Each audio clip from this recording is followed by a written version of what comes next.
Are Disney princesses really women to look up to? I'm Megan Baxter and this is Facts, Fandoms, and Feminism.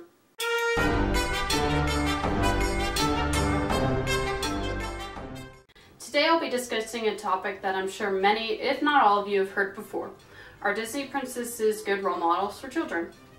Some of you will say with absolute certainty, no, Disney princesses are horrible role models. While others of you will look at each Disney princess and say, well, they all teach us different lessons. The problem is that both sides are right? The only way to tell if Disney princesses are good role models or not is to look at each princess individually. So let's start out with the original Disney princess, Snow White. Snow White is the original damsel in distress. She is innocent, clueless, and a bit of a ditz. But she also teaches us the importance of kindness and friendship, which she shows through her interactions with the forest animals and the seven dwarfs. Besides, it wasn't her fault that a random prince decided to kiss her dead corpse. Ew. Next, we have Cinderella. She proves that a makeover and wealth can solve all your problems. And don't forget, when you find your Prince Charming at a ball, marry him and your only goal in life is to be his wife. Happily ever after, indeed. But again, she teaches kindness and the importance of hard work, even in the most dismal of circumstances. I mean, she literally just wanted to go to a party. The prince was just a bonus. Next, Sweet Aurora. She is another classic example of the damsel in distress trope. She teaches us that talking to strangers is perfectly okay if he's hot, and he tells you that he's sure you've met before. Dreams coming true and all that. Yet again, however, it wasn't her fault that a spell was put on her as a baby, and that an attractive stranger just randomly kisses her when she's just trying to take a nap. Again, not her fault. But we'll just move on to our next princess, Ariel. She teaches us that selling a vital part of who you are for a boy is perfectly acceptable. As Ursula said, boys don't want to hear a girl ramble on anyway. Also, be super disobedient to your parent or guardian. Age doesn't mean experience, right? Ariel, however, did begin to teach us the importance of independence, curiosity, and to always fight for what you want. Belle, following in her predecessor's footsteps, realizes that change is important in a healthy, however abusive relationship. Change someone, especially if they always complain about you, refuse to feed you dinner, and only want to fall in love with you so that they can go back to kicking puppies and the castle servants. Belle does prove, though, that appearance isn't everything, and adventure is out there. Also, books are pretty awesome, even if the townspeople don't think it's possible to be both pretty and intelligent. That brings us to Jasmine. I thought finding flaws in this princess and her morality would be easy, but I'm quite pleased to suggest otherwise. Sure, her midriff is showing for 85% of the film, but Jasmine continues to demonstrate the importance of independence and curiosity, as well as the modern concept of getting to choose who to fall in love with and marry. Plus, she totally used sexism against the main villain of the film, Jafar.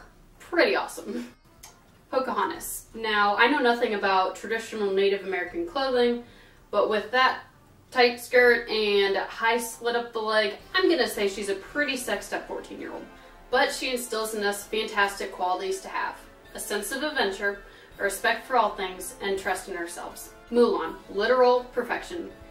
All the sexism in her film is directed toward her, not performed through her, which is a definite step up from her fellow princesses. She proves that you don't have to be a man to be strong. She's independent, intelligent, brave, kick butt, and getting Shang was just a bonus for her. And on a side note, Mulan was able to be a coherent, awesome, powerful woman on her own and still get a man. You don't have to choose. Which brings me to my favorite modern princess, Tiana. There are downsides to being a workaholic. No play. That's it. She proves that having a strong work ethic pays off every time.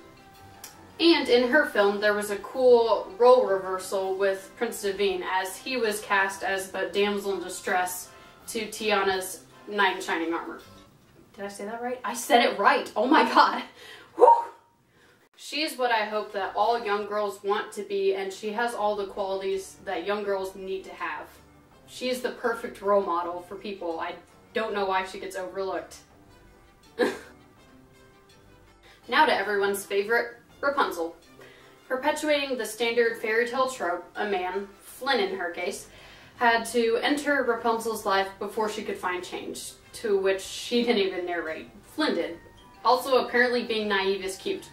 I'll give her credit though, because she's quirky, modern, and goes after what she wants, proving that it's okay to step out of your comfort zone every once in a while. Continuing now to Merida. She proves that you can look fate straight in the eye and say no, but you'll only be delaying the inevitable. She's still a princess and will still have to marry eventually. She just delayed it. But besides all the technicalities, she does teach that we are in control of our own destinies, and that it's perfectly okay to be both girly and fierce. Now, Anna. First of all, always leave your kingdom in the hands of a stranger. Nothing could possibly go wrong. You guys finished each other's sandwiches after all. Also, make sure that your anxiety-ridden sister is always placed in the most stressful of situations. It helps if you force her into a duet with you in her ice castle, but she's kind, funny, awkward, and helps prove that love can come in all shapes and sizes. And finally, Queen Elsa. She knows to not confront your problems. Run away from them, all of them, and go build a castle of ice to prove it. Also, be afraid of who you are. Let it all go, including all of your responsibilities as a queen and a sister. She proves, however, that you are your own person, whether that be reserved, loud, warm, or cold.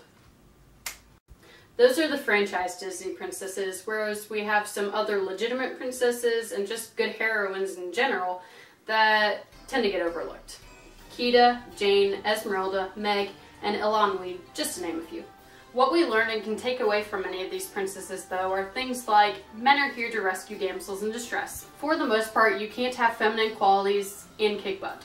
And either you're independent or you have a man. You can't have both. These are all generalizations, true, but for the most part, these tropes are what define a Disney princess. Disney is getting better at it, though, I'll admit. But to grow up on these values harms both the male and female mindset.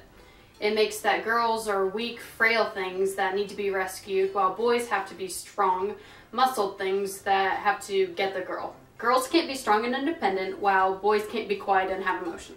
So are Disney princesses good role models? I think that depends on what Disney gives us next.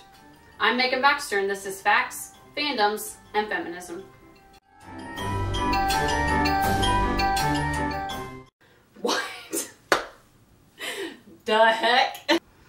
What did I just say? What am I doing? I'm not a princess, obviously.